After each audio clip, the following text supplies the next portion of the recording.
오늘은 성경의 난제 중 하나인 하나님과 사단의 관계에 대해서 함께 나눠보려고 합니다. 우리가 신앙생활을 하다 보면 이런 질문이 자연스럽게 떠오릅니다. 선하신 하나님이 계신다면 왜 이 세상에 악이 존재하는가? 왜 사단은 지금도 활동하고 있는가? 나는 왜 이렇게 자꾸 흔들리고 넘어지는가? 이런 고민을 하다 보면 어느새 하나님과 사단을 동등하게 놓고 마치 선과 악을 대표하는 두 신이 대등하게 싸우고 있는 것처럼 생각하게 될 때가 있습니다. 하지만 이것은 너무나도 큰 오해입니다. 결론부터 말씀드리면 사단은 절대로 하나님과 동등한 존재가 아닙니다. 사단은 원래 천사였습니다. 그런데 그 천사가 범죄하고 자신의 처소를 떠나 타락한 것입니다. 베드로후서 2장 4절과 유다서 1장 6절에 분명히 기록되어 있습니다. 하나님은 천사들과 인간들을 지정의를 가진 인격적인 존재로 창조하셨고 자유의지를 주셨습니다. 그 자유의지로 인한 천사의 타락도 인간의 타락도 다 하나님의 섭리 안에 있는 것입니다. 하나님께서 일부러 타락하게 하신 것이 아니라 다만 허용하신 것입니다. 그렇다면 사단은 무엇입니까? 사단은 하나님께서 창조하신 피조물이 타락한 존재입니다. 피조물이 어찌 창조주와 동등한 존재가 될 수 있겠습니까? 그래서 선과 악이 대등하게 싸운다고 보는 이원론은 전혀 성경적인 세계관이 아닙니다. 하나님만이 자존하시는 분이며 사단을 포함한 모든 것은 하나님께 의존하는 피조물입니다. 사단의 존재 자체도 사단의 모든 행동도 하나님의 허락 아래 있다는 것입니다. 이것이 바로 오늘 본문 욥기 1장 6절부터 12절에 잘 나타나 있습니다. 하늘에서 하나님의 아들들이 모인 자리에 사단도 나타납니다. 하나님께서 욥을 칭찬하시자 사단은 욥의 신앙을 의심하며 참소합니다. 욥이 잘 먹고 잘 살게 하시니까 하나님을 경외하는 것 아니냐며 그 소유물을 치면 반드시 하나님을 욕할 것이라고 도전합니다. 그때 하나님께서는 생명은 건드리지 말라는 한계를 정하시면서 사단의 시험을 허락하십니다.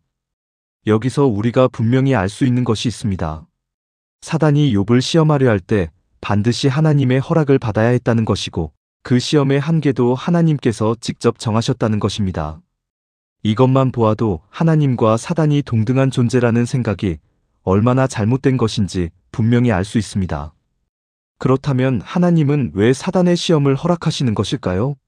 다 알 수는 없지만 우리가 욥기에서 볼 수 있는 것은 하나님께서 사단의 악한 의도조차도 선하신 목적을 이루는 도구로 사용하신다는 것입니다. 욥은 고난을 통해서 그 어떤 때보다 더 광대하고 크신 하나님을 만나게 됩니다. 그리고 욥기 23장 10절에서 이렇게 고백합니다. 나의 가는 길을 오직 그가 아시나니 그가 나를 단련하신 후에는 내가 정금같이 나오리라. 시험을 통하여 욥은 더욱 단련되어 정금 같은 사람으로 다시 태어난 것입니다. 바울도 마찬가지입니다. 고린도후서 12장 7절에 보면 바울에게 육체의 가시, 곧 사단의 사자가 주어졌다고 합니다. 바울은 이 고통스러운 질병의 치유를 위해 3번이나 간절히 기도했지만 하나님은 고쳐주시지 않으셨습니다. 그 이유는 바울이 받은 계시가 너무나 크기 때문에 자만하지 않게 하시려는 것이었습니다. 사단은 바울을 낙심시키고 무너뜨리려 했지만 하나님의 목적은 그것을 통해 바울을 겸손하게 하고 더욱 거룩하게 하는 것이었습니다. 결국 사단의 악한 의도도 하나님 안에서는 선하게 사용되는 도구일 뿐입니다. 모든 것의 주인공은 하나님이십니다. 바로 예수 그리스도가 주인공인 것입니다. 여기서 잠깐 지금까지의 내용이 은혜가 되고 계신다면 구독, 좋아요, 그리고 알림 설정까지 해주시면 내 일상의 삶에 적용이 되는 복된 소식을 가장 먼저 받아보실 수 있고 복음이 많은 사람들에게 퍼져나갈 수 있습니다. 계속 이어가겠습니다. 그렇다면 이 영적 전쟁에서 우리는 어떤 자리에 서 있는 것일까요? 에베소서 6장 12절은 이렇게 말씀합니다. 우리의 씨름은 혈과 육에 대한 것이 아니요 정사와 권세와 이 어두움의 세상 주관자들과 하늘에 있는 악의 영들에게 대함이라. 우리의 싸움은 사람과의 싸움이 아닙니다. 보이는 사람은 진짜 적이 아닙니다. 우리의 전쟁은 궁극적으로 영적 전쟁입니다. 그리고 이 영적 전쟁에서 결정적이고 최종적인 승리는 이미 이루어졌습니다. 예수 그리스도께서 십자가의 죽음과 부활을 통해 이미 승리하셨기 때문입니다. 골로새서 2장 15절은 말씀합니다. 정사와 권세를 벗어버려 밝히 드러내시고 십자가로 승리하셨느니라. 예수 그리스도께서 십자가를 통해 사단의 권세를 완전히 무장해제시키신 것입니다. 히브리서 2장 14절도 이렇게 선언합니다. 사망으로 말미암아 사망의 세력을 잡은 자, 곧 마귀를 없이 하시며 사단의 가장 강력한 무기는 죽음이었습니다.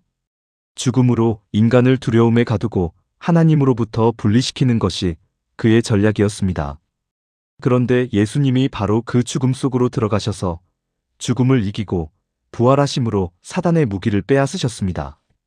그러므로 사단은 현재에도 활동하지만 이미 패배한 존재입니다. 이것은 마치 2차 세계대전에서 일본이 패하고 종전선언이 났음에도 정글 속에서 홀로 싸우던 일본 병사 히로오 오노다와 같습니다. 그는 1974년까지 필리핀 정글에서 혼자 싸웠습니다. 전쟁이 이미 끝났고 일본이 패배했다는 것을 애써 부인했기 때문입니다. 사단이 바로 그런 존재입니다. 이미 패배했지만 모른 척하며 더 교묘하게 거짓을 말하고 속이고 광명의 천사로 가장해서 미혹하고 믿는 자들을 참소하며 여전히 활동합니다. 하지만 결과는 변하지 않습니다. 사단의 최후는 이미 선고되었습니다. 요한계시록 20장 10절에서 마귀는 불과 유황못에 던져져 세세토록 밤낮 괴로움을 받을 것이라고 말씀하십니다. 사단도 이것을 알고 있습니다. 야고보서 2장 19절에 귀신들도 믿고 떠느니라고 말씀하십니다. 그러면 왜 사단은 지금도 활동하는 것일까요?